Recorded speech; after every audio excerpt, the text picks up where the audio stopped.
Lord to you. Oh, we thank you, Jesus.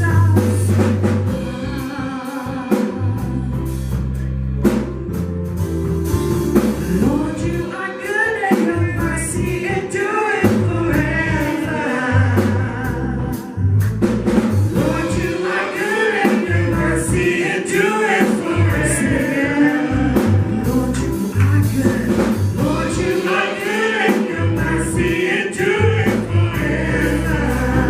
Lord, you are good. Lord, you are good and your mercy endureth forever.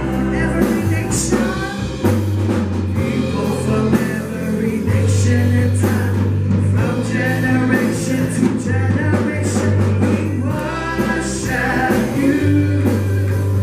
Hallelujah, hallelujah, we worship you for who you are. You are good. Amen. Amen. Praise the Lord. Amen. Praise God. Now it looks like it's time for the Parsha sharing for the day. Tzav. I know I'm not saying that right. Tzav. Command. Week of March 18th, 2018 to March 24th, 2018. From the Torah, we'll be studying from Leviticus 6:1 to Leviticus 8:36. The prophets, Jeremiah 7:21 to Jeremiah 8:3, and Jeremiah 9:22 through 23. The Gospel, Matthew 9:10 through 17. Those scriptures are probably all on your bulletin too. Right? Bulletin on the top. Okay, thank you, Pastor, for that. And so we'll be studying these through the week, and this is the commentary about what we'll be studying. The imperishable. The holy temple and all the sacrifices that take place in it point toward immortality and incorruptibility. The sacrifices are not about death, they're all about life. In 1 Corinthians 15:53, Paul speaks of the resurrection, saying, "This perishable must put on the imperishable, and this mortal must put on immortality." As a Pharisee and the follower of Yeshua from Nazareth, Paul firmly believed in the physical resurrection of the dead. He looked forward to that day when our failing mortal flesh will be transformed into an immortal state. The laws of sacrifice allude to the transformation from mortality to immortality and from corruption to incorruptibility.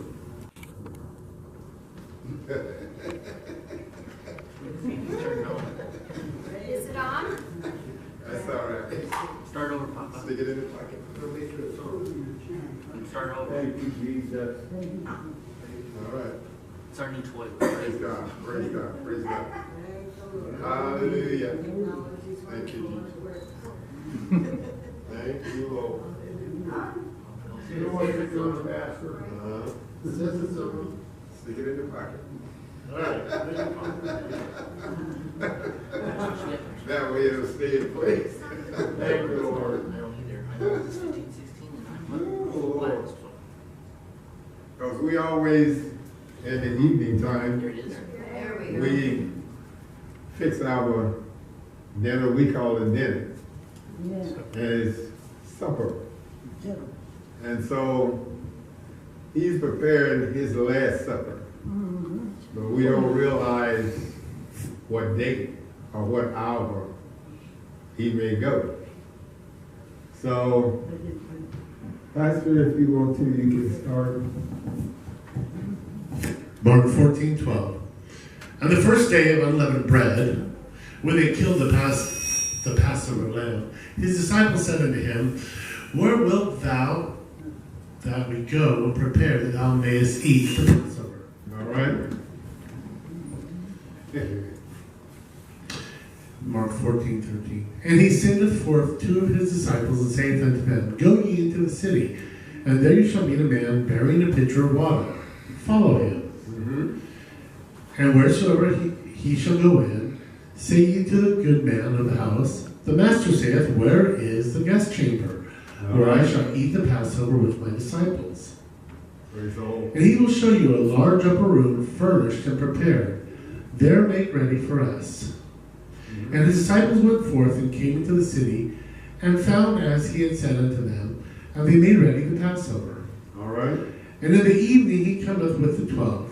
And as they sat and did eat, Jesus said, Verily I say unto you, one of you which eateth with me shall betray me. Amen. So when they sit down, they eat this supper, and Jesus knew who the person was, and the person didn't know. But they asked between each other, Who is this? And is it me, O Lord?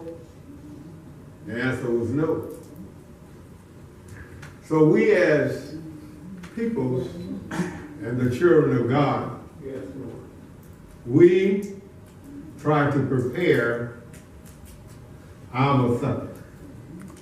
And we sit down after we have prepared it and give thanks unto it and eat.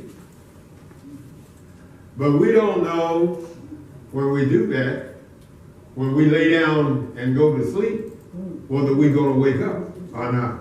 Yes, amen. But this one was prepared because Jesus was getting ready to go and sacrifice his life for yours and mine. So the disciples mumble between each other, Who is this? Is it me to go and do this? Is it you to go and do this? But no, Jesus Christ, God's only begotten Son, came and prepared the Last Supper to go and die on the cross for your sins and mine. And when he done this, the people wondered, why is this to me? And what causes this? Before the Lord sent his only begotten Son to die on the cross for your sins and mine, he had one of his prophets to sacrifice his son. And when he went up in the mountains and took his son with him to sacrifice him, and when he drew back to sacrifice his son, God sent an angel to stop him and said, There's a lamb in the bush. So he took the lamb out and sacrificed him. Yes, amen. For the sacrificial that the Lord wanted him to do. But he told his friends and his family that they would be back. But they were thinking it was just him coming back and not him and his son. But he knew what was taking place. And by him sacrificing his son, and God had a lamb in the bush, he says, well, if this man will sacrifice his son on my request, I will send mine, my only child, Lord, thank you, Lord. down through 42 generations to a virgin that's never been touched. And John didn't know what had happened, and he was going to get rid of her during the night. Joseph was going to get rid of her during the night. Yes, sir. But God sent an angel to talk to him. And so when the angel came and talked to him, he took her and married her. And by him doing this, neither one of them had ever touched each other. And Jesus was born unto her. God sent an angel to prepare her for the child that was put into her womb. And Jesus Christ, our Savior, the King of Kings, Lord of Lords, Alpha and Omega, beginning and the ending, the first and the last, came to this world to die on the cross for your sins, my sins, and in the entire world's sins. He took them upon his shoulders. Yes, Lord. And he gave up his life for yours and mine, that we might have a right to the tree of life in order to be able to serve our God. The man that created the whole universe and created us from the dust of the earth. A lot of people wonder in their own selves, how can he do that? Because he has power over everything and all things. God works in mysterious ways. Yes, amen. Every day of our life, God does something a little bit different from the day before. You take, for instance, I sit outside most all the time, and 3 weeks ago, blacked out here in the church. But I had been outside, and some of the people that always come through and see me out there begin to wonder. One of them came by yesterday, and I just got through cleaning up and headed to the house. And when he seen me, he bust out. And he wanted to cry. But he said, when he heard the news about me, said he broke down and cried like a baby. Amen. Because I'm always telling them about the Lord and what God can do and what God will do. And he told me that he'd been praying for me. And if a sinner tell you he's praying for you, you wrap your arms around that sinner and pray for that sinner.